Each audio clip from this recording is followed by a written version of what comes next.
All right.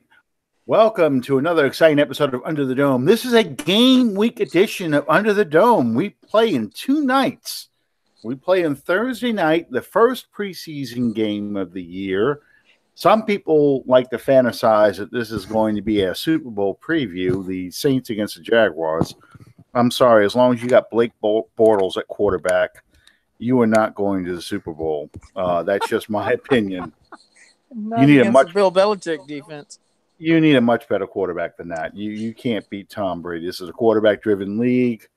The Jaguars put a nice little fear in the Patriots, but when it came time to put the game away, Blake Bortles couldn't do it. They're a quarterback and a couple pieces away from really having a Super Bowl team. I don't care how good that defense is. You win with a quarterback. You win it. You get to the championship game with a quarterback. Anyway, that's just my opinion. So, no Jaguar. For the first time in several years, we do our season kickoff special, which is going to be Saturday, September the 8th. And it's one of the expanded 2-hour format shows that we do. And tonight's guest joining us now live via satellite, I suppose, from the hidden underground bunker that the Falcons call home. We usually call that deep in the bowels of Atlanta, Georgia, but we won't go there. I swore to Josh that I would not say anything about Atlanta's bowels tonight, so we have to refrain. But I'll introduce our guest for tonight momentarily. We want to thank everyone for joining us, as always. Invite you guys to subscribe to our show on iTunes and on YouTube. Reach out to us, communicate with us. We love talking to you guys, hearing what you liked, what you didn't like, so on and so forth. And anyway, getting back to our season kickoff show, I have a special announcement that we're going to make momentarily about a very special guest that we're going to have on that show. But, as much as I'm looking forward to that guest, I'm really looking forward. For the first time since we've been doing this, this will be our third preseason. Wow. Yep. This will be our third preseason show. I am really looking forward to the part of the broadcast where we make our predictions. Maybe that comes with being right last year, but we were not going to draw attention to ourselves. Anyway, I will preface all the predictions hereforth to come. What you saw last year in the Super Bowl ain't going to happen this year. And that's all I'm going to say about that. I'm very pleased to announce to you guys that our special guest coming up on September 8th, start time, we will be joined by our esteemed colleague from Atlanta. And it's really academic who we're talking about, because Josh is the only guy in Atlanta that I will actually refer to as esteemed. Our buddy and friend of the program, Josh Schultz, joins us tonight. Josh, how are you doing, man? Hey, good. Sorry, I've got some allergies going on here, so give me one moment. But yeah, no, everything's going good.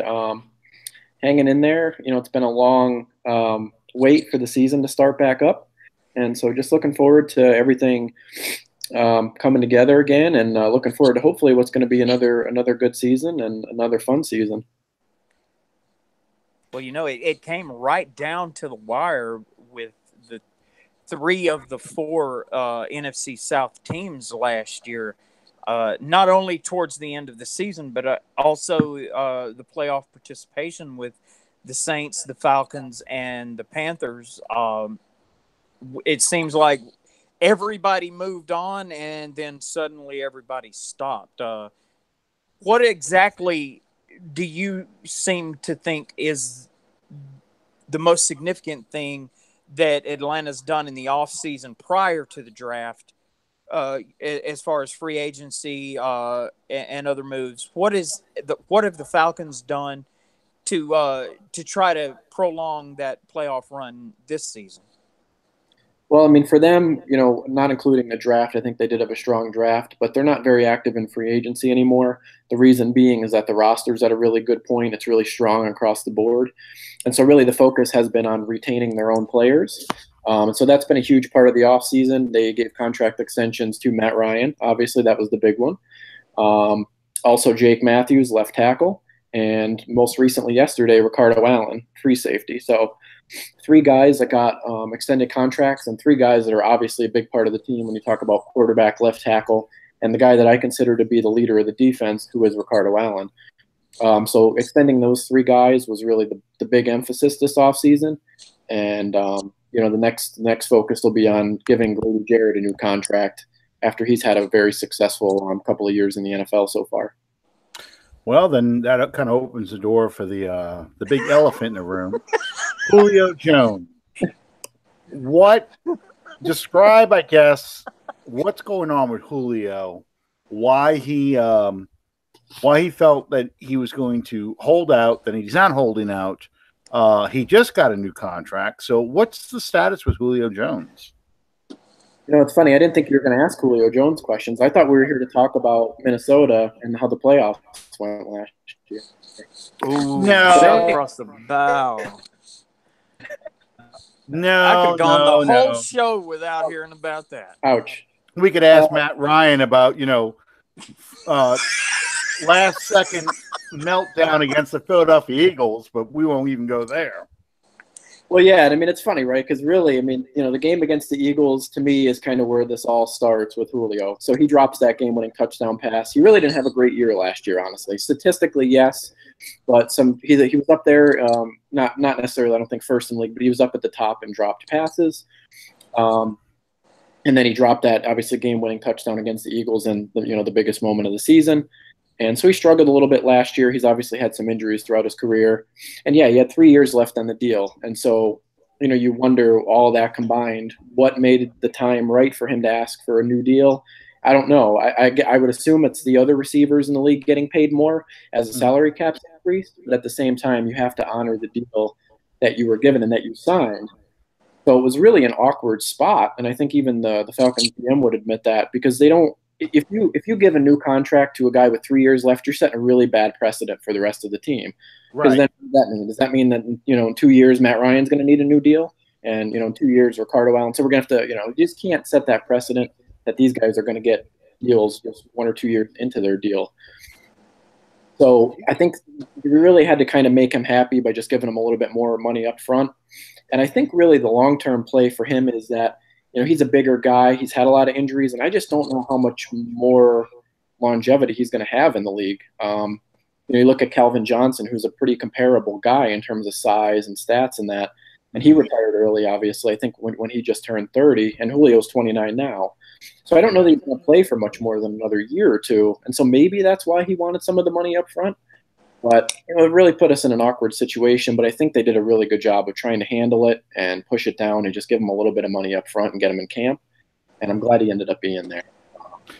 Does Calvin Ridley's appearance, him being a first-round draft choice, is that having any kind of impact maybe on Julio, that he's looking at, well, did you just draft my replacement?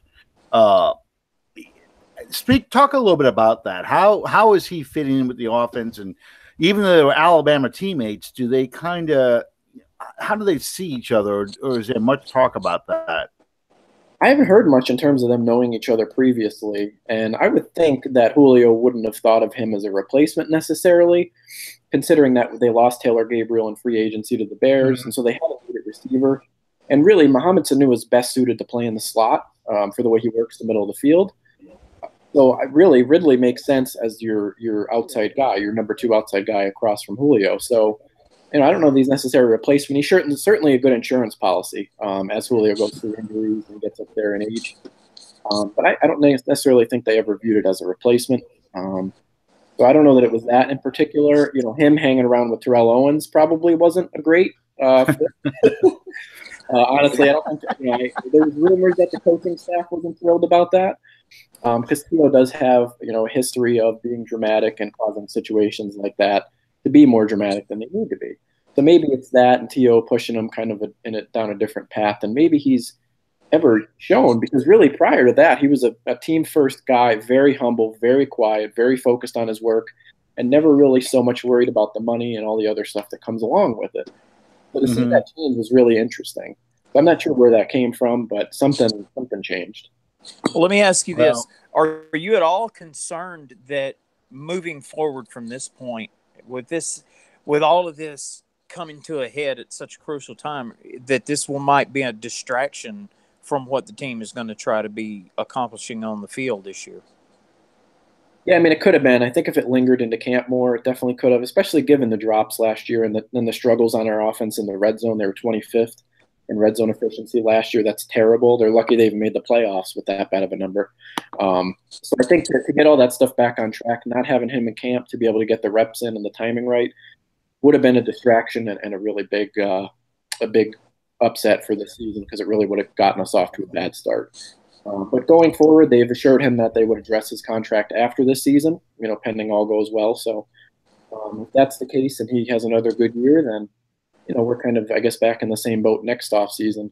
Hopefully the Falcons have a little bit more money to work with the salary cap going up again.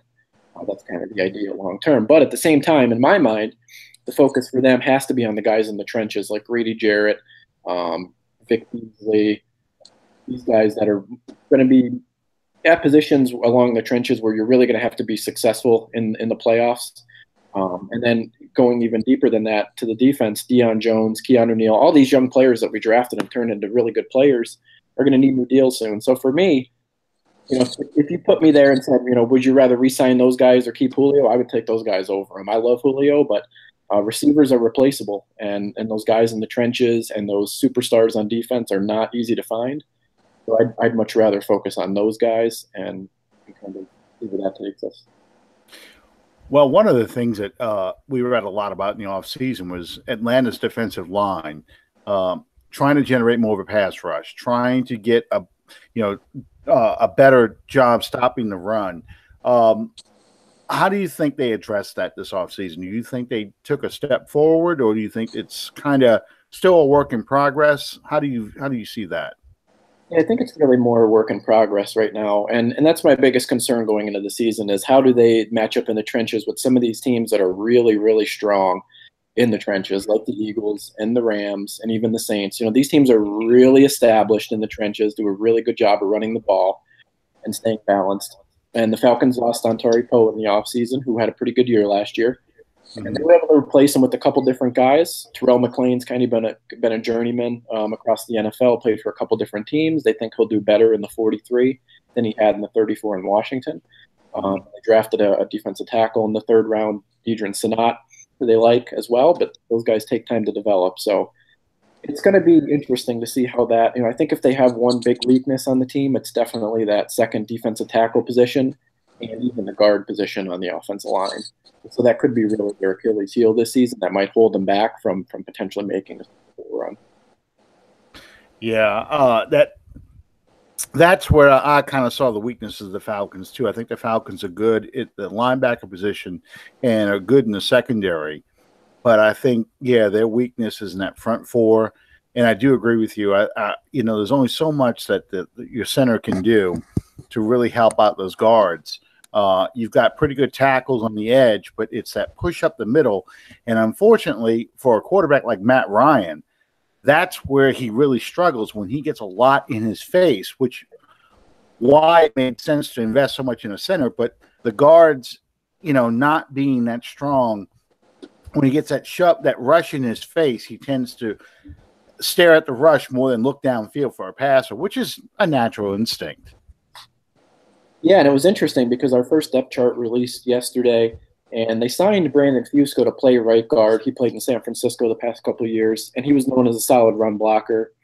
And they picked him up, and I thought he might be a good fit at right guard, but they actually put Wes Schweitzer in as the starting right guard on that first depth chart. So it's interesting that he's had a little bit better of a hold on the position than maybe some people expected him to, because he really didn't have a good year last year, albeit it was his first year playing, but still really struggled a lot, especially in pass protection, got pushed back a lot.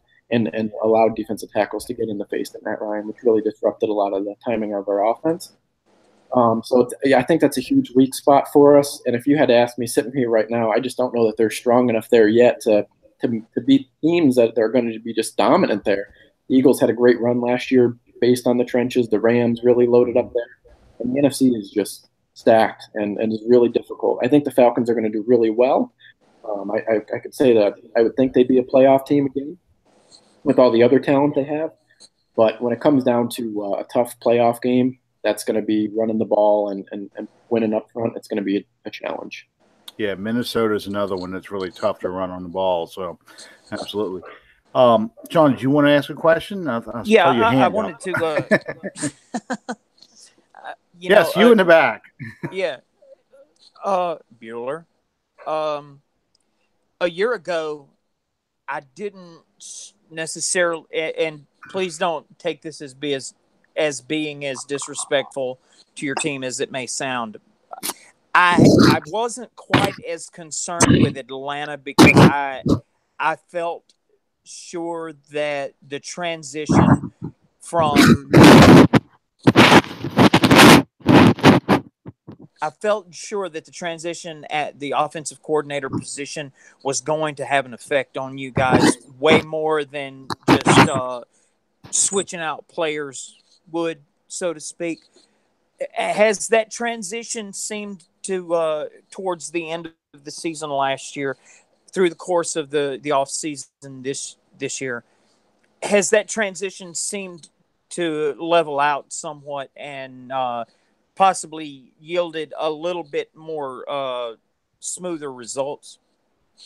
If you ask them, they would say, yeah. I mean, they think that the players have gotten more comfortable with their season. I think they've gotten more comfortable with knowing how to use them in the best ways.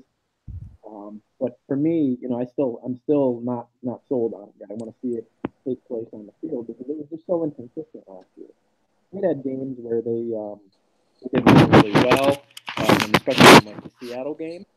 They played really well on offense. I thought the play calls were excellent, very balanced, took shots down the field, mixed up plays, took some screens and things like that. And then they had the playoff game with the Eagles, and the play calls were pretty abysmal. I mean, it was very straightforward, very generic college offense, way too easy for the Eagles to stop. And they missed just so many opportunities in that game against what I felt was a weak Eagles secondary for the most part, or at least inexperienced. They had played well up to that point. So for me, I got to see it first. I think adding Calvin Ridley is going to help a lot. I think having Devontae Freeman fully healthy will help. He was really banged up last year with an MCL injury, so we'll see if that helps to get him back as the workhorse. He kind of makes the offense go. So I think those two things will help out a lot, but the offensive line is still a little bit of a weakness. So you got to kind of make sure you game plan for that as well. And they really just need to get Julio the ball more in the end zone. I mean, for a guy of that talent level to have 3 touchdowns is horrific. It should never happen, and I'm pretty sure if any of the 3 of us were calling plays, we wouldn't let that happen. So exactly. You have playmakers, you have to utilize them to their fullest. And in our conversations, personally, you and I have talked about the fact that my only knock on Ridley, as much as he's absolutely a Falcon and I hate him for that, beyond that, my knock on him is not necessarily completely his fault because he goes off for 200 yards plus on one Sunday and you don't hear his name in the game recaps. You don't hear his name for another month. For the sake of your team, that consistency has to be there. I absolutely consider him one of the best in the league at this point. I really do. And along those lines, let me ask you this one last question here. How much of given all the business around Ridley, around Julio Jones, everything going on with him, how much of a role do you see legitimately Calvin Ridley integrating into this offense? Yeah, I think, like I said, I think when they go to three receiver sets, it would be Sanu in the slot, and then Ridley and Julio on the outside would be the best setup. I think he's going to have some chances in one-on-one coverage, right? Because you can't, obviously, if you're going to double anybody, it's going to be Julio. Then you have Sanu to worry about in the slot, and then you have the running backs, Coleman, Freeman out of the backfield. So it's going to be hard for them to put a lot of attention towards Ridley. So he's got some one-on-one opportunities. I think he'll do well. He's an excellent route runner. I think he'll do pretty well for a rookie receiver. Sometimes it's a hard time adjusting when it comes to the speed of the game and the routes, but he should be pretty advanced. Statistically, I don't know that he'll have a monster season for fantasy football purposes, but I think that something along the lines of maybe 600 yards, 650 yards, and 5 touchdowns, hopefully, would be something that would help the Falcons' offense really take a step in the right direction. Well, along those same lines, then, I guess you kind of envision the Falcons throwing the ball a lot more or trying to stay as balanced as they can, maybe doing a 60-40 split with the pass and the run. Yeah, I think they'd like to be balanced. I mean, Sarkisian historically has been more of a run-first guy.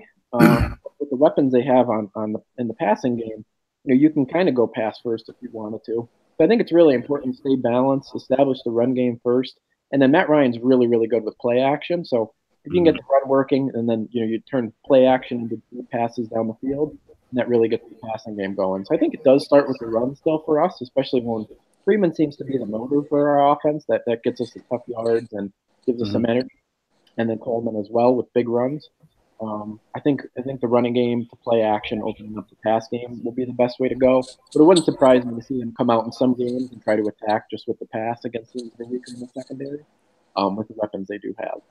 Well, I felt that, especially that last year with Shanahan, that the Falcons really had become a much more aggressive team offensively, and that Sarkisian kind of pulled back a little bit on that aggressiveness. And the personality of your head coach coming from Seattle is an aggressive defense where it's a lot of attacking. You've got they're not, I guess you could say they're undersized linebackers, but they're really built for speed. And they're built to not only cover, but to attack the ball carriers. And, I sort of saw that in some of the Falcons games I was watching. It's like they couldn't quite make a decision. They come out first couple of series and bam, they're going. They got that offense in sync. They're attacking. They're rolling. And then they hit this lull where – it's for, like you said, unimaginative play calling, very generic running plays. And, it's almost like they're waiting for something to happen, somebody to break something open. And then, okay, now we're going to attack again. We're going to get going. And you didn't see that with Shanahan so much. You see that with Sarkisian. Is that a fair assessment? Yeah, I think so, and I think that was a lot of the fans' frustrations as well, is why are we having such a conservative offense when we have guys like Julio, Freeman, Coleman, Sanu, Taylor Gabriel at the time? There's no reason to be really conservative on offense. We don't have a rookie quarterback, so let's be aggressive. Let's throw the ball up for Julio. And in some games they did that, but it was extremely inconsistent. And I don't know, I can't put my finger on why that would be other than Sarkisian just having a learning curve to get into the NFL. One of the things they did this offseason was they brought in Greg Knapp as the quarterback's coach. And he's been an offensive coordinator for multiple teams over, 10, 20 years. And they he was going to assist with play calls, with helping Sarkisian. So I thought that was an interesting way to try to maybe give him a more experienced ear to talk to and a little advice to get him in the right direction. Because I think Sarkisian has some good ideas at some points, but at the same time, it doesn't come together on the field. Well, that's Terrell Owens' favorite offensive coordinator there, Greg Knapp. I think you're right. I think it's somebody, he kind of got into a routine, I guess the way to say it. It's kind of like when you're playing Madden and you find a play that seems to work a lot against the computer, if you're playing the computer, and you just keep going to that same play over and over and over again. And eventually, and of course, the computer catches on, but, teams figure out what you're doing.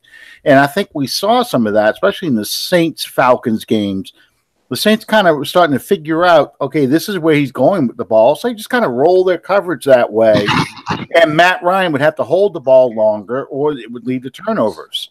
And I think that's where Sarkisian has his weakness, I guess, calling plays in the pro because the defenses are so quick on their adjustments, whereas in the college game, they aren't. Right.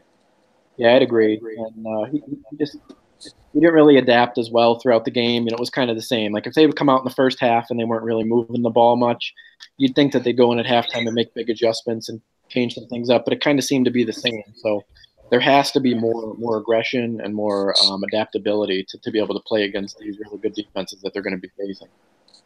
My thing with the Falcons goes all the way back to the team that played the NFC Championship game before you guys played in the Super Bowl. From that game back and that game forward is two separate teams completely. The thing that absolutely scares the hell out of me about the Atlanta Falcons is not Julio Jones, it's not Mohamed Sanu, it's not Matt Ryan. It's having that tandem running back attack. The same thing that they did not utilize last season that the Saints did with Ingram and Kamara. All Ingram and Kamara did last year was the same thing that the Falcons had done the year before. Yeah. In my opinion. Yeah, absolutely. We had done a really good job when we made that Super Bowl run of mixing them in so many different ways. And Shanahan, and this is why it's so fun for me to watch the Niners even now, is his play calls are very different than a lot of other offensive coordinators. Very hard to predict. He's always keeping the defense off balance. Mm-hmm. Instead of coming out on first down like a lot of teams do and just running the ball, he'll run play action and take a throw down the field and then run it on second down. And so he just is always mixing it up, and it's just not easy to predict. And he was using those running backs all kinds of ways. In the Denver game, we had used Tevin Coleman out at wide receiver and scored a touchdown with it. Devontae Freeman was catching screens out of the backfield. Julio was catching screens. Taylor Gabriel was catching the ball 60 yards down the field. They were just using everybody, stretching the defense vertically and horizontally. And when the change happened to Sarkisian, it just didn't happen that same way. It was kind of more generic. And the run first down, throw it, and then your next thing you know, you're in 3rd and 6 or 3rd and 7, and then you're going 3 and out. And it just seemed to be repetitive, and there was not enough change in the philosophy. The thing that absolutely scared the hell out of me about playing the Atlanta Falcons last year, and I mean that's up to and including the first game that we were rubbed, but I'm going to talk about those games in a minute. Well, no. Seriously, that first game with Atlanta, the thing that absolutely terrified me as a Saints fan was not knowing is Coleman going to have the ball? Is Ryan going to throw to Julio Jones? Is Ryan going to throw to Sanu? Is Ryan going to go deep? Not knowing where the attack was coming from.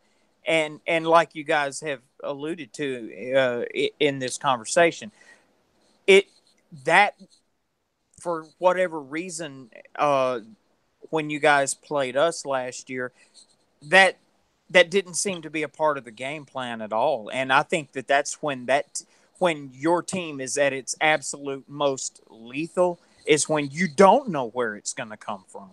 And that's offensively as well as defensively. You've got guys like Keanu, whatever, Neal. I sound like Allen now. See what the Falcons have done to me? Guys like Keanu Neal, you don't know if he's going to be picking off a pass or sacking a quarterback. Those guys are dangerous when utilized the way that they have been in the past couple of seasons. And you can say the same thing about Campbell and Coleman in the backfield. And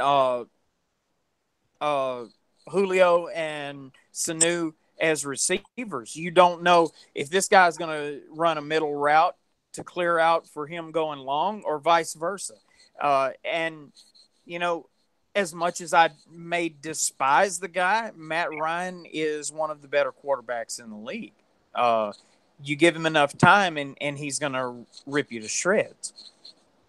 Yeah, and I think Matt Ryan's done really well. Even with the regression last year offensively in terms of the play calling, he actually had a really good year last year. Statistically, it didn't look as good. A lot of bad luck, a lot of tipped passes, dropped passes, kind of weird things happening like that. That really didn't go his way. And he's changed as a quarterback to me, from that season that we made the Super Bowl run And then last year, he's become more mobile and he's become more creative. So he used to just be a pure pocket passer. He didn't really move from the pocket much. And now he kind of gets a little bit more creative. He'll extend the plays. He'll find a way to make runs if he needs to. He gets the ball down the field a little more. He's changed the way he plays a little bit. I think that's helped our offense a lot in a lot of ways. I think that's only going to do, we'll fare well for him going forward. As he has to become more of a kind of creative passer, obviously, as he gets older. That's something like even Drew Brees does well, right? I mean, Drew Brees throws from all different angles. So he's not just going to stand there and try to make the perfect throw out of the pocket. He's going to try to stand up on his tippy toes, throw sidearm, whatever he has to do to get the ball to where it needs to be. And Matt Ryan's done a really good job of making this in the last 2 years. And definitely glad to have him lock up on. Well, and that's what I was getting ready to bring in right before we started this. Sean mentioned those 2 games against the Saints and the Falcons. Officiating was spotty at best, if we want to be charitable. And it does go for both games. I mean, I'm not going to deny that there were some calls where you're like, okay, is this a payback call? Is this their idea of balance because we bitched so much in the Thursday night game? Yeah, but so that Thursday night game when you call pass interference on New Orleans and their defense is on the field, come on. Well, it was just one of those. I've always said when it doesn't matter what the records are in the Falcons games, Falcons Saints games, you throw that out, it's going to be a street brawl. And you've got 2 offenses that are built very similarly. And you've got 2 different kind of defensive philosophies here. New Orleans is much more of a kind of a hybrid defense, whereas the Falcons kind of take the personality of their head coach, that Seattle undersized attack. We're trying to. We just want to get you to turn the ball. Both teams feel this way. We just want to get you to turn the ball over to give our offense more chances at the ball, so we can just run up the score like an arena football game. So every penalty counts. Every mistake counts. Every turnover counts. So you see a lot of that kind of stuff. So, that's why when the officials take as much of a presence as they had in this game, both those games, I almost would rather say, you know what? These are division rivals. Let them fight it out. Let them play and just see what happens. And I kind of want to see that kind of game this year, which in both stadiums. I agree, and I think the refs have been way too involved, starting in the last couple of years in these games, especially in these big rivalry games. We don't want to see more of the refs. We want to see less of them. And then now the NFL will throw in rules now, right? Like the new helmet-to-helmet rule and tackle box and all that. Mm-hmm. It's just going to mean we're going to see more and more of the referees. So for me, I always want to see that. I mean, let them play a little bit. Of course, if it's an egregious penalty, you have to call it. But you know what? The 2 guys are just battling for the ball. Don't call passing interference and knock them over. You know what I mean? Like, let them play, and we'll see who's going to come out on top. These games are so close, and it's the Falcons and the Saints. I mean, it's literally a play difference. That's really all it is.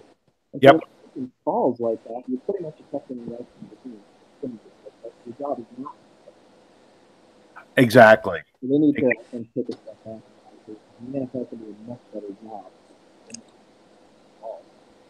Well, and that's the thing. I remember when the NFL films mic'd a ref one year. This was way back in the 60s. They had mic'd a ref for a game just so you can hear what an official goes through during a game. And the NFL came in and said, you know what? Yeah, that's interesting and all, but we really don't want our officials to be the focus of the ball game. And I think what we've seen now is exactly what you just said.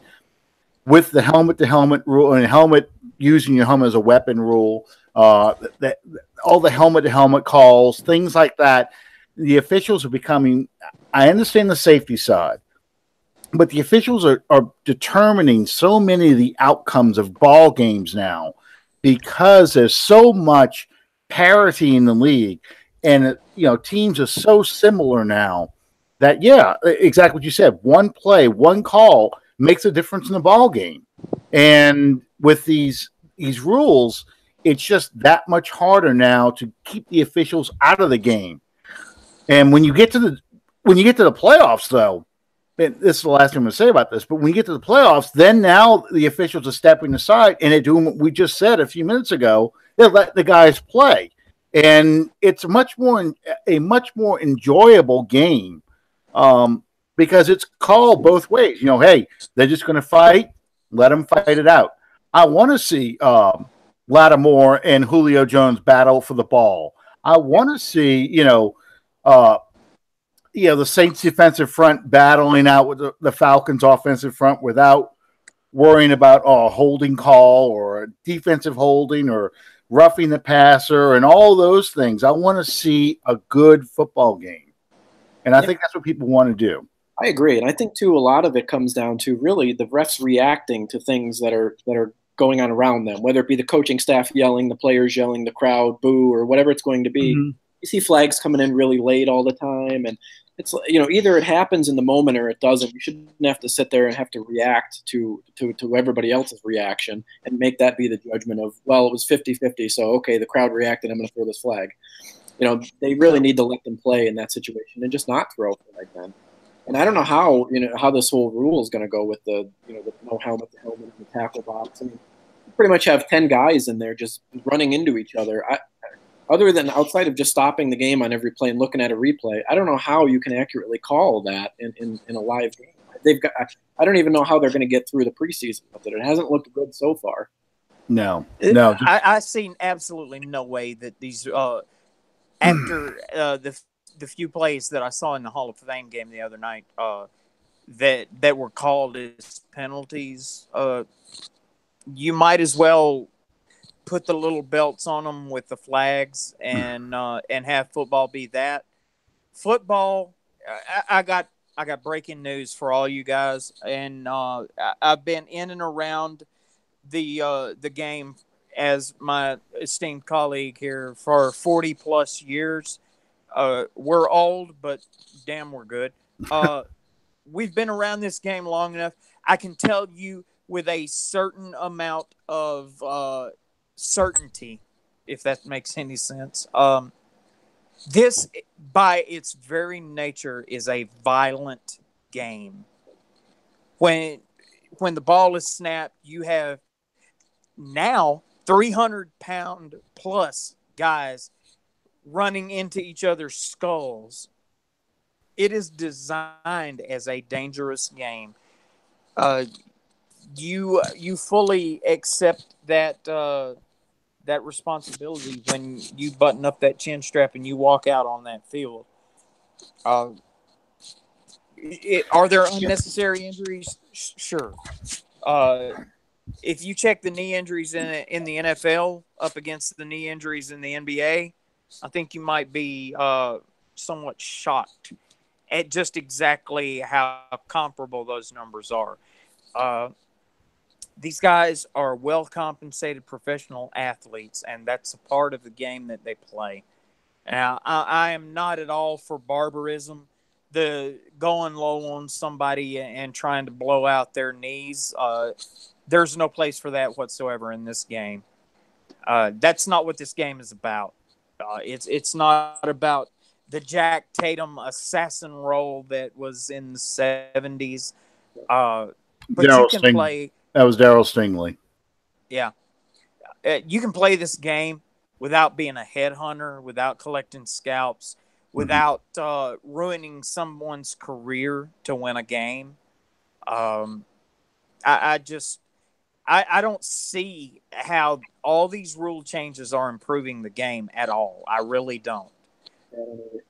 I think it's been a step backwards, and it's been frustrating as a fan. Exactly. Noise. But you guys obviously know what it is, right? So there's all this other stuff that goes on, and it really takes away from the game itself. I really love, and it's definitely taken away some of the love for it for me. I haven't found myself looking forward to this season as much because there's so much of this other noise and these penalties, and the refs are still involved. And there's a lot of political stuff, and this stuff is just a big distraction for me. And I just want to enjoy the game for what it is, because it's awesome. I mean, when it's going well and you have teams out there that are fighting as brothers and just trying to play a good game, and you have game-changing plays and interceptions, and it's just a thing of beauty. But there's all this outside noise that really needs to go away. It's a bit exhausting for sure. Absolutely, and that's true in the entire league. Yes. I totally agree with you, Josh. It's funny you mention that, because I'm thinking the same thing. We have a preseason game coming up Thursday, and while I'm looking forward to it, I'm not excited about the football season coming because of all this outside noise. Yes. Everything from the anthem protest to Trump to the penalties to the rules enforcement to the concussion protocol, all these things, and it's just like, enough. I just want to watch a football game. I don't need all this other stuff. That I have enough of that stuff going on in my real life. Yeah, just everywhere else. The last place that we need it is on a Sunday afternoon. We just want to sit back and have a good time. And here's the thing, and I'm sure you can relate to this as well. When Atlanta got to go to the Super Bowl, that NFC Championship game back in 2009 for the Saints, when we won that game, I had total strangers hugging me. We did it. We won. It's this unity. It doesn't matter your skin color, your religion, your age, your sex, your gender, any of that stuff. It was, we won. We were a community together. They represent us. We all enjoyed this. Now, obviously, Minnesota was not happy about this. Just we're not talking about them. I'm just talking about, for those 3 hours plus, there was a sense of community that you rarely see in your day-to-day life. And that's what makes sports so much fun. That's why you watch the game. You watch for those moments, because the highs and lows that you get from the ultimate reality show where you have no idea what's going to happen next, that's what you live for. So when you have to deal with a game that has 100 yards of penalties on each side, that constantly slows down the game, and you're constantly screaming, enough, let them play. Or a game where, my daughter used to play high school basketball, and my big stink all the time was with the officials, call it both ways, where one team seems to be getting all the breaks and you're getting the screws left and right. That frustration that you're like, just let them play, because I want to enjoy that feeling of sports and why I love sports so much. I want to enjoy the game and what the game does for me as a person. I mean, I'm exhausted after a football game. I really am, because it's emotionally draining, even when you win, It is, yeah. It comes down to the wire. And you're right. It's a feeling of community that you have with your family or your friends, and you're all cheering for the same thing. And it's something you have in common with people that you don't know. And all that stuff doesn't matter. Like you said, your political affiliations, your skin color, your religion, whatever. And so I think that's what the players don't necessarily quite understand in the fan perspective, is that it is a feeling of that community for fans. So when you have players that are going out there and taking a stand for a certain political reason or a certain whatever it may be, religion, it really affects that, and how people want to enjoy it, because they're just trying to get away from that stuff and have that feeling of community.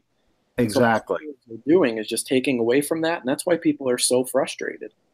It's not that these players can't have a voice. They certainly deserve one, just like everybody else in this country. But to some degree, on that Sunday afternoon, we all just want to come together as one. We don't want to stand there and debate our political differences on that day at that time. It's why we buy these things. Yeah. It's why we buy what you buy, because this is what matters to us, and for you, the bird. But I mean, this is what matters. None of that other stuff matters, because now this is what we have in common.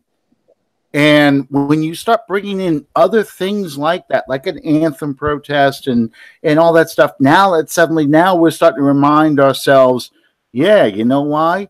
Because these people feel discriminated against. And now you have to have a conversation about that. And that makes people uncomfortable and frustrated because they don't want to have that conversation now.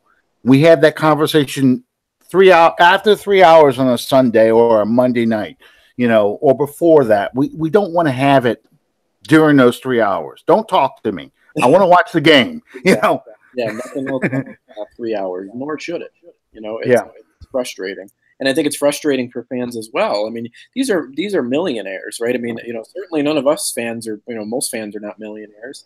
And so for us to have to try to enjoy this game, we spend a lot of money and time and effort on it. And for that to be the focus and have these, millionaires out there protesting certain views, it's very just frustrating. And for those who are watching and maybe talking back to your screen or whatever about what we're saying, again, it's not a question of whether or not the players are right or wrong. I'm not taking that stance that they're right or wrong. What we're all trying to say is that you've got to understand that for 3 hours at least, we want to break from that. That we want to live in that fantasy world, okay? We want to live in the fantasy world that sports provides us. It's like watching a movie for us. We want to live in for 3 hours. We are now in the Avengers universe, the Marvel universe. We are now in Die Hard. We are now in some, pick your movie, whatever movie it is. You're in that world, and you can enjoy that world. And it's a total escapism. And that's what we're talking about here. Not whether or not someone's right or wrong in what they're saying and how they feel about society in general. Absolutely. Feels good to get that off the chest. It's been frustrating. Oh, it is. It is because I find myself, it's why I don't enjoy social media as much anymore. My social media account, especially on Facebook, it's really about jokes. I try and make people laugh with some of the stuff that I post. I post a lot of stuff about my family and things, but the main stuff I post are going to be jokes because the world is too serious. We need to laugh. You need to remember once again that we are friends after all. We have a lot more in common than what we have as far as differences. Yeah. And Josh, you and I just talking just now, despite the fact you have Atlanta on, but I mean, and I have the Saints stuff on, I think you and I have a lot in common outside of this, aside from our love of football, just listening to some of the things and references you make. So that's what I enjoy about these kind of things, because I get to know somebody who I didn't know before. And I realize that, hey, I'm not a lunatic. I'm not a lone wolf. There is somebody who thinks a lot like me, and that's actually very enjoyable, very refreshing to know. So it is, yeah, absolutely. And our differences might be football teams, but at the same time, I will pay you $1,000 if you get Alan to go to a Marilyn Manson concert. Yeah, that's gonna be. You'd have to pay for the wild horses it would take to drag me there. So, I saw, I'm flipping through Facebook one day and I go, Josh Schultz is it? Oh my God, what is he? Someone has kidnapped Josh and taken him to see Marilyn Manson and Rob Zombie. But, to each their own. Anybody that likes Alabama football and Atlanta Falcons football, well, I guess Marilyn Manson and Rob Zombie fit right in there with that group. Okay. Hey, I like Alabama. I like Alabama football, so there you go. Roll Tide. Yeah, I like to keep it. There you go. I just try to be interesting. Certainly, yeah. I mean, Rob Zombie's been it's one of those guys he's just a lot of fun to listen to. Some of his films and stuff are pretty enjoyable. Like when he redid Halloween, I enjoyed that. So.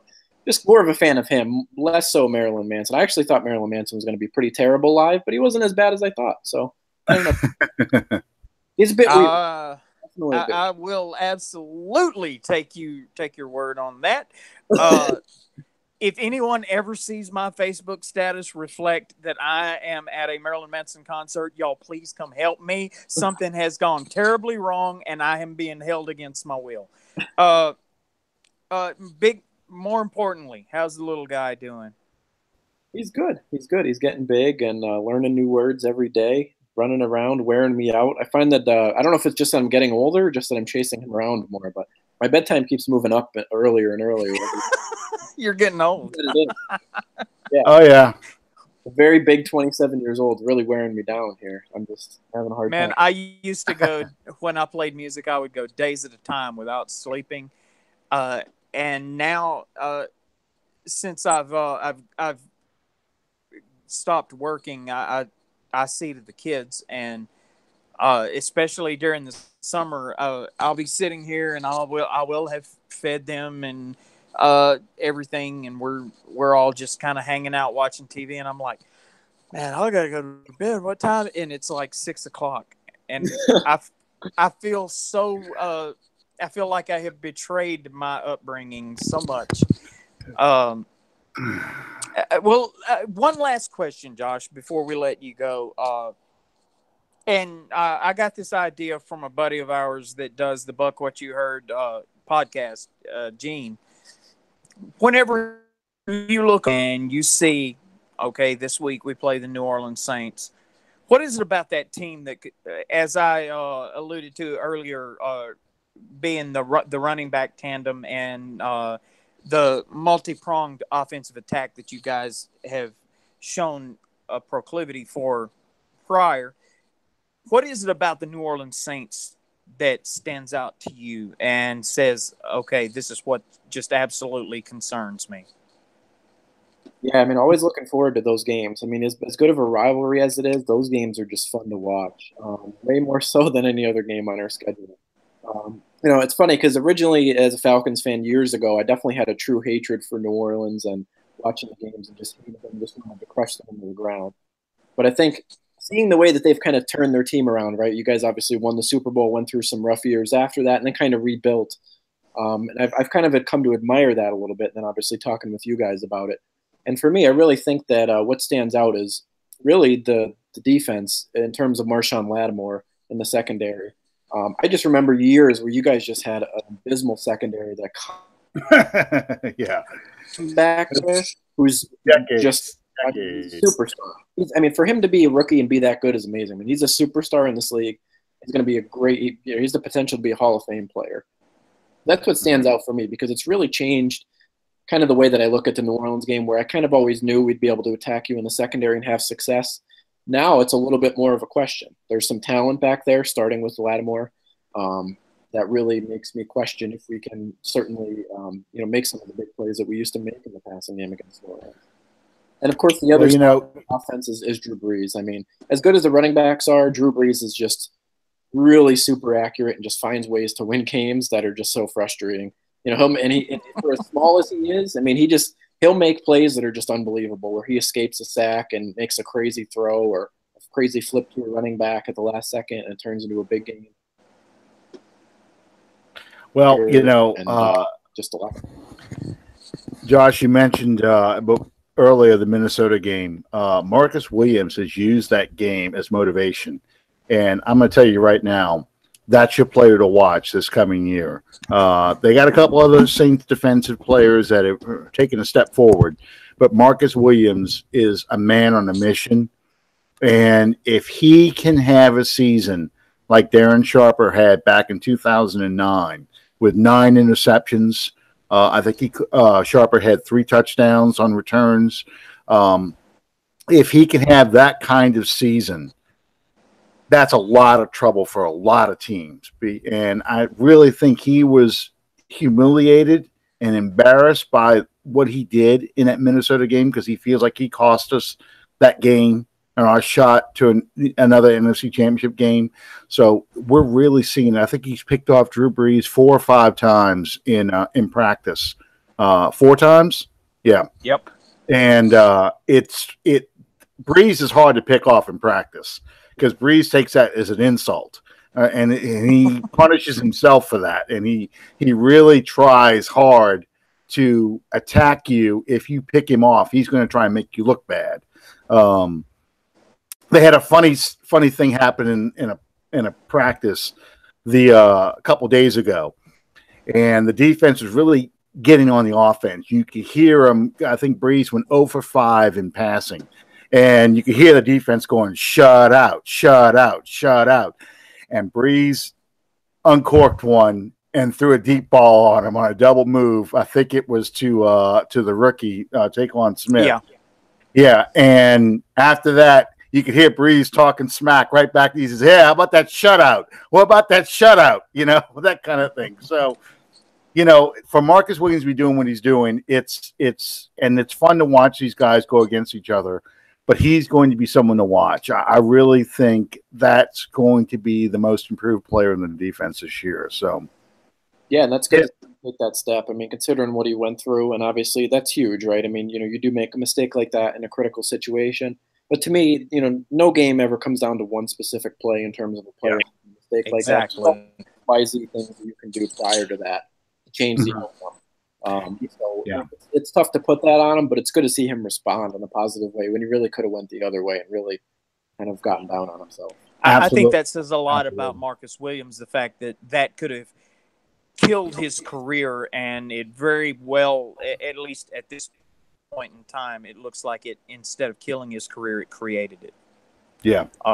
And just like Josh just said, no one game comes down to one play unless the ball never moves from its original starting point until the last play of the game. You look at that Minnesota game, the squandered opportunities, the missed opportunities in that first half when we were basically shut out.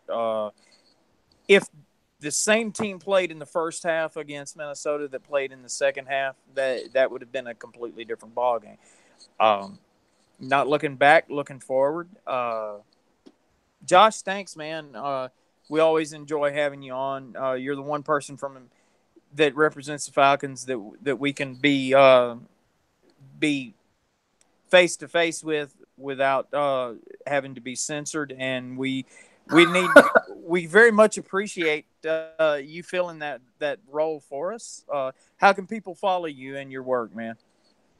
Yeah, so I'm on Twitter at @draftblackboard. A little bit inactive at the moment, but of course always following the NFL stuff. I'm doing some local stuff in the community right now, doing some broadcasting for high school games and things like that. So that's been a little bit more of the focus lately, kind of changing it up and trying to get back into the high school game. I've coached there before, but figured I would try my hand at a little bit of broadcasting and have some fun with that. Hopefully see some real interesting plays and game-winning plays to make it fun. So yeah, I'm looking forward to doing that. Thank you so much for being with us, man. You're better than me because I was always that parent. That wouldn't be nearly as funny if I didn't actually have a visual of you being that parent. I've only been thrown out of one game, and that was because I called out an official. And well, and again, this goes back to my daughter played high school basketball. And you have two officials at a basketball game, and you always have the one guy who seems to make all the calls, and the other guy just enjoying the best seat in the house to watch the game. Well, that's the guy. A play happens right in front of him, and the official on the far side makes the call. And by that time, I had enough because this guy over here is missing things left and right. Our girls are getting mugged down low, and they just if somebody sneezes on someone, oh, that's a technical. I'm like, what? So I had enough. I finally stood up and I said, you know what? You can't make that call. That's his job. He makes that call over there. And the guy's like, all right, that's it. You're out. So yeah. So my daughter's like, oh my God, my dad. It just, that was the only time. The other time I'm just like, my coach, our team's coach used to keep me quiet. So here, we'll put you on the scorers table. You score. And I'm like, oh, okay, now I'm quiet. I got to focus on the stats. I'll just score for a while, and that'll keep me quiet. So I would have fun calling a high school game because high school football, high school basketball, boys or girls, it's a fun sport because you really get to watch players develop and learn. And I just love it. I really do. Yeah, there's no money involved, right? It's just all for the love of the game, and just going to go out there, have a good time, and really play hard to win. So it's going to be fun to be back on that stage. Absolutely, absolutely. Well, thank you, Josh, for being with us tonight. And as always, we're going to get you back on the show again. We're going to definitely get you back before the two Atlanta Saints games. In fact, Thanksgiving night. We play Thanksgiving night, so that. I don't think the Falcons have ever played on Thanksgiving before. If they have, it was before I was a fan. So yeah, it's not a common thing. This will be the only second time the Saints have played on Thanksgiving. We played for the first time against the Cowboys back in 2010. So, enjoy your dinner. Be prepared to have heartburn afterwards. It'll be rough. Yeah. Two really good. They're going to have a really good season. It's going to be another battle. And like I said, the NFC is tough from top to bottom. You look at the NFC compared to the AFC, I mean, it's a completely different world. You can pretty much call right now with good certainty who's going to be in the AFC Championship game. And in the NFC, you have no clue who it's going to be. It could be one of like 9, 10. It's a gauntlet. It's a gauntlet. And this is one of those things where, every time I see people bragging about Tom Brady, all the championship games he's been to, I'm like, who's he got to play?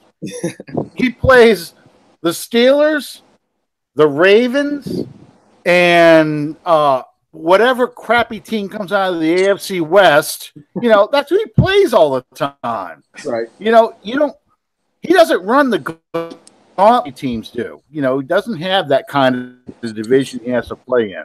I mean, they own the AFC East, so it is frustrating. It really is. Yeah, it is. It's tough, and he would not be that good in the NFC South. So most quarterbacks not for the faint of heart. So no.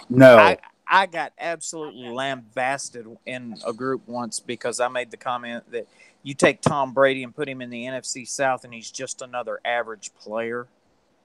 Oh my Lord! I can't repeat most of what was said to me, but anyway, Josh, you're gonna join us for the season kickoff, are you not?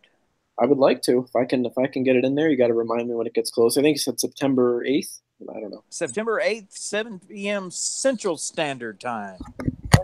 All right, yeah, that might be doable. So yeah, definitely send me a reminder beforehand, and I usually can make it happen. I look forward to it. It's always fun to get on here with all the NFC South guys and make our predictions. I think I was wrong last year, but hey, I'm usually wrong, so it's never any different. I underestimated, Sean overestimated, and he won. So that was the best part. But thank you again, Josh, for joining us. Awesome, thanks, guys. Have a great night. You too, Josh. Thanks, man. Look, and you see, we were nice the whole time. No comments about Atlanta. No 28-3 comments or anything like that. We kept it professional. We'll wait till the kickoff show really get into the good digs. Yeah, it's fun. I mean, and he's absolutely right with the NFC South. It's really a tough division. It's the best division in football, bar none. And once again, there's at least 3 playoff contenders in that division: the Saints, Falcons, and Panthers. We're going to have Tampa Bay on next week, and Tampa has some weapons, but they've got a lot of question marks, beginning with Jameis Winston being out. So in playing in a division like you have 2 MVP winners and a third one who should have won at least one MVP by now. It's really a challenge for a team that has some uncertainty and instability at quarterback to really compete well. So, I mean, that's my big thing. That's why I always see us, whatever team survives the gauntlet run in November and December, that's the team that's going to go to the playoffs. That's a team that'll probably end up in the NFC Championship game. I think we play the Falcons twice at the end of the season. I don't have my schedule in front of me. I'll have to go back and look. Let me pull it up right quick. I just printed it today. I've got two of them at my office, but I don't have one here. The Falcons, we play the 22nd of November. Mm-hmm. And we also play them week 3 in September, third Sunday. Okay. So it must be Tampa we played. No, it's Panthers that we Panthers play twice. At the end. Okay. All right. That's what I wanted. Yeah. Yep. Panthers in the 30th and the 17th. It's Panthers, Steelers, and then Panthers again. Right. So, okay. So that's the playoff games. And we play Tampa on the 9th. So you've got in that last month of November and December, those last few weeks, you got the Eagles. Then you go play. Then you have the Falcons. Both of those are home games, but within 3 days of each other. Then the Cowboys 10 days later in Dallas. Then you go to Tampa, so another divisional game. Now, whether or not Tampa is dead man walking, we don't know. Then you play the Carolina Panthers. And this is probably for a playoff spot here. Host the Steelers, then you host the Panthers to end the season. And unlike previous years, this is probably going to be a game that the Saints will probably have to win to lock up maybe a division title, maybe a second seed, maybe the first seed. We don't know. And the Panthers could be competing for a divisional title, could be playing for their playoff lives. We don't know. I mean, that's a tough gauntlet we have to run at the end of the season because I consider the Falcons, Eagles, obviously, and Panthers all tough playoff teams. And the Steelers, of course, a playoff team, but that's in the AFC. So. Well, it's going to be tough sledding for this team the entire year. Yeah. You got 16 games, and half of those are going to be against teams that were playing in the playoffs last year. Mm-hmm. There's not the Rams and the Vikings in the middle of the season. There's not going to be any gimmies on this schedule this year. No, unfortunately, the lightest part of your schedule is the beginning. Hosting the Bucs minus Jameis Winston, the first game of the season at home. The Browns, who we traditionally don't do well against. Especially at the beginning of the season. Yep. And you got the Falcons and the Giants. So, that's a schedule you should be no worse than 3-1 against. So, yeah.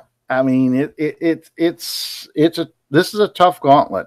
I don't know how to predict this season. I really don't. I think injuries are going to play a tremendous role in whether or not this team can win a division title, back-to-back win division titles, which they've never done in the history of the franchise. Ever. There's only been one team in the NFC South that's ever done that, one back-to-back, and that's Carolina. Yeah, and they've never won a back-to-back and never had back-to-back winning seasons. We've at least had that. Yeah. And we've done the 3 playoff trips in a row twice. 90, 91, 92 under Jim Mora, and 2009, 10, and 11 with Sean Payton. So, it's we have a lot of challenges this year, and it's going to be interesting in this first game. Let's see how they look. Let's hope, knock on the fiberboard here. They go through the game with no injuries. That's going to be the key for me. I don't care if we win the first preseason game. I really don't. As long as we keep people healthy and ready to play, we don't lose 3 or 4 starters, which traditionally over the past half decade or so, traditionally the Saints have lost anywhere from 2 to 5 starting caliber players to injury during the preseason. Yeah. We lost Jamal Brown, our Pro Bowl left tackle, in 2009 before the first preseason game even started. So you put Jamon Bushrod, who had never started a game for us, at left tackle that season. So, it's injuries will always be the tail. And I can't think of a year where the Saints have gone either not so much injury free, but no significant injuries. I can't think of a season where the Saints have not had that issue. So, yeah, this is huge. We have to go through this preseason with very few injuries and just let all these depth guys fight it out. Yeah. I don't care whether we win or lose. I care whether we look good, but I don't care whether we win or lose. I'm much more willing to put Michael Thomas, Kamara, Lattimore, Williams, all those guys in bubble wrap, Cam Jordan in bubble wrap, and open them out of the clamshells, right before we host Tampa. And put Drew Brees, put all his gear in a locker with a padlock that only I have the key to. If I'm coach, of course I know that it's not really feasible. If I'm coach, Drew Brees ain't going to see grass until it's time to play Tampa. You have absolutely nothing at all whatsoever to gain by putting Drew Brees on the field during the preseason. And consequently, given the circumstance and the situation, I tend to lean the same way towards Michael Thomas, Marshawn Lattimore, Alvin Kamara. Well, Kamara possibly. But, if you think about it, there is a heck of a lot riding on Kamara's shoulders right now. So, I could understand the logic either way on that. Well, you need to know who is going to take this guy's place, Ingram's place, those first 4 games. And I think you need to give those guys a lot of carries of the football and see who is your best guy, whether it's Terrence West, Jonathan Stewart, Williams. Jonathan Williams, thank you. You can't remember the name Williams? Yeah, I know. That's been my absolute favorite picture from training camp this year. It was one guy carrying the ball named Williams and 2 guys named Williams tackling him. There's 3 New Orleans Saints helmets with Williams across it. My heart was like, oh. Well, Edmonds, all those guys, you need to let those guys carry the football and figure out who's going to do what. All those other receivers that are competing with that 5th wide receiver spot, let them play all those games. Let Traquan Smith go out there for a couple series and let's see what he can do. Tease the fans with his potential. Same with Cameron Meredith. But, let these tight ends, these 3rd and 4th string tight ends, battle it out. Let the backup offensive linemen go out there and let them work out stuff and see who you're going to get to replace. It's your depth. That's what I want to see. I want to see how deep are we this year. We sound deep on paper. We look deep on paper, but let's see what these guys really look like playing against somebody else. I don't need to see how good Sheldon Rankins is right now. I don't need to see how good Cam Jordan is. It's fun to watch him out there for a little while, but no, I want to see these other guys go out there and see what kind of growth we've got from Muhammad. See what kind of growth we got from some of these backup linebackers and, these Chris Banjo and those guys in the secondary. I know people hating, he's the Johnny Poe of the 21st century, but you got to put Devontae Harris out there and let him get abused. You don't need to put Crawley out there. You don't need all those guys out there. That's what preseason's for. That's why those guys play. That's what you need to see. Have these guys grown up, that's when you have to make the decisions on the hard cuts. We already know what the other guys can do. I can guarantee you that were these games not broadcast on the NFL channel, on network TV, if these games were controlled scrimmages like what you see done between high schools prior to the jamborees. Mhm. If that were the case, your starters wouldn't even dress for that. I know. And it's those fear of injuries. I don't want to see. I think this is going to be a special year. I am dead serious. It's hard for me to get excited about this season, and these preseason games aren't going to make me much more excited Yeah. because I'm going to be watching like, okay, I've seen enough. Get him out. Yeah. Okay. Drake wants just ran 65 yards for a touchdown. Okay, get him out. Get him out. We're done. I'm really enthusiastic, and what you're going to find among Saints fans all over, there's this. I've seen it several times posted on Facebook and what have you. That feeling that this is going to be a special year, and you have that all over. But along with that feeling comes that foreboding sense of dread that it won't happen. There's that trepidation that teams are going to be so high going into the season only to see another 7-9 season transpire. Which that's not. I'm not saying that's the destiny for this Saints team.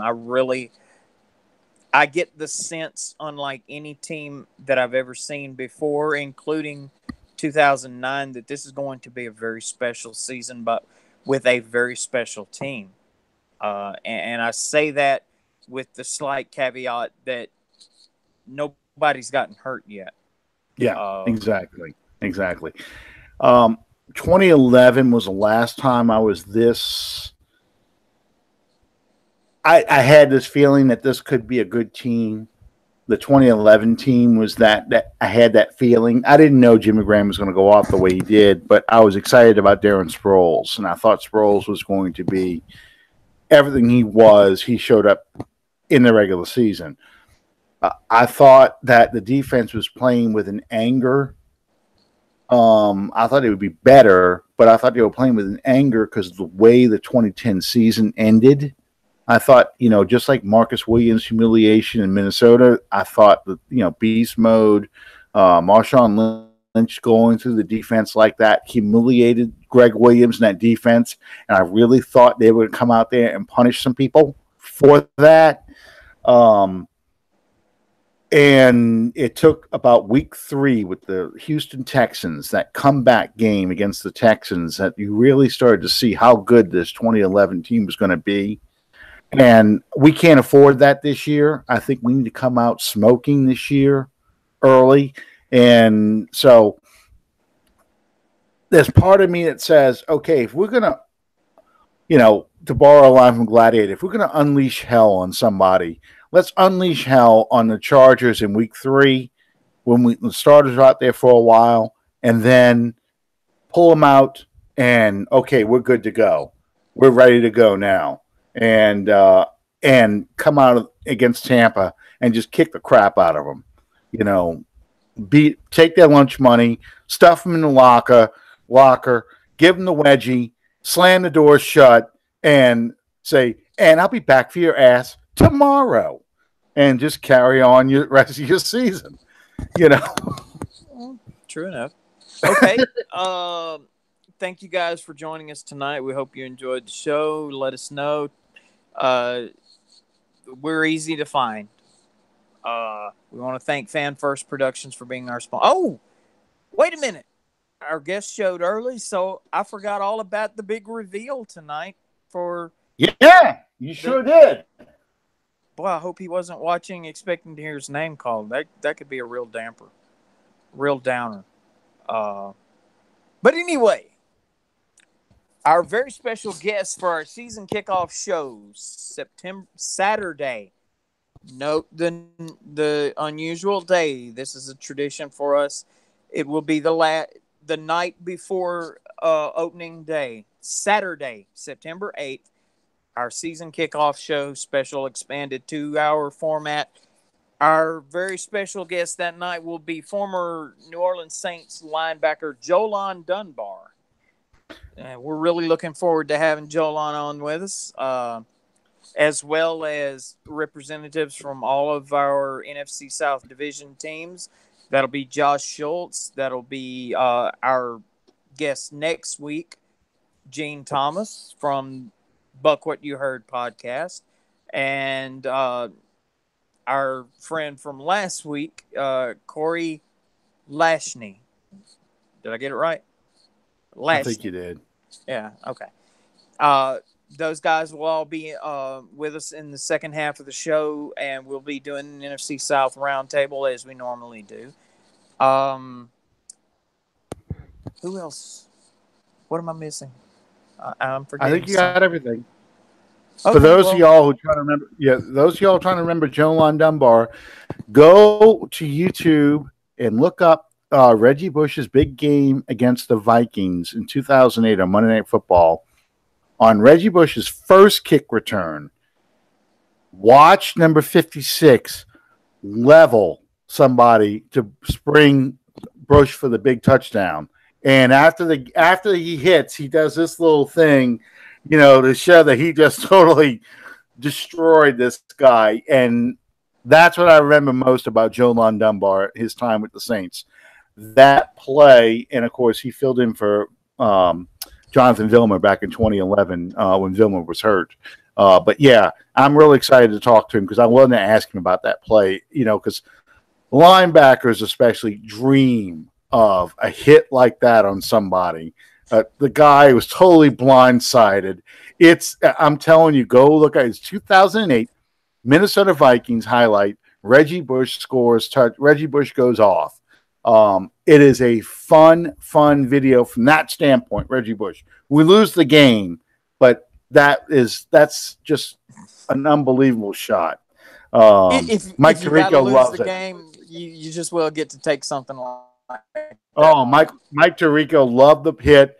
Ron Jaworski calls it a decleater. It's why you like football. It's hits like that. It's one of those things that subsequently have been outlawed, I'm sure. Oh, absolutely, it is. It's a total penalty. It would be a sea of yellow flags after a hit like that now. But at the time, it was. We're going to throw in this for Danny Ulrich. If it was Jim Ross would say, "For God's sakes, he has a family." It's one of those hits. Yep, absolutely. All right. Thank you guys for joining us tonight. Thank you for sticking with us for the extra half hour. We're sorry we ran a little over as always, but we're glad you stuck with us. And we'll see you next time Under the Dome, where we'll talk a little bit about the preseason game, the good, the bad, and the ugly. And we'll also have our Buck With You Heard guest. And we'll see what else, other surprises we have this coming week. Thank y'all. Good night. Good night.